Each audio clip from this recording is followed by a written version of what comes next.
Archaeologists found a man frozen in a glacier in the Alps in the 1990s.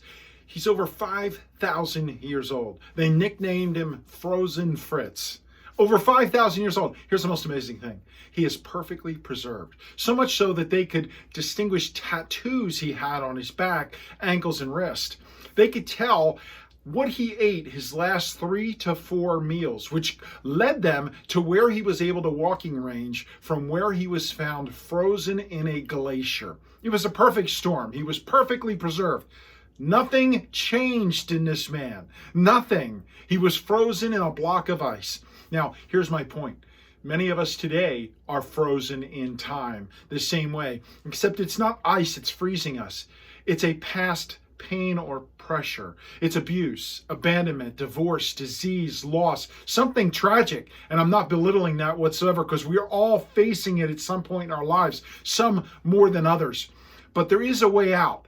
What happens though is we allow this abuse, this pain, this pressure from our past to freeze us, to harden our hearts, and we become frozen in time. Kind of like a time capsule. You've seen those where they bury them 100 feet in the ground for 100 years and then they pull them up and everything's perfectly preserved of what the culture looked like 100 years ago. The problem is when we freeze, when we become frozen ourselves because of some past pain or pressure, nothing changes. We stop loving, learning, and living. We stop and we're frozen in that second and nothing else changes. We're not growing anymore as a person. We become stunted and we're just getting through in life. There is a way through this. There is a way to de-thaw yourself, the same way you would de-thaw a piece of meat or fish from the freezer. There's a couple of things that you need to do. Number one, you have to understand that whatever was meant for evil, to hurt you, God can turn for good. It is his heart. It is his heart. It is his plan for you. He wants to make every bad thing and turn it and use it for a purpose. He has a purpose for you. Number two, you have to be able to learn from the pain that you went through. Whether you deserved it or not, whether it happened to you by accident or not, there are lessons to learn.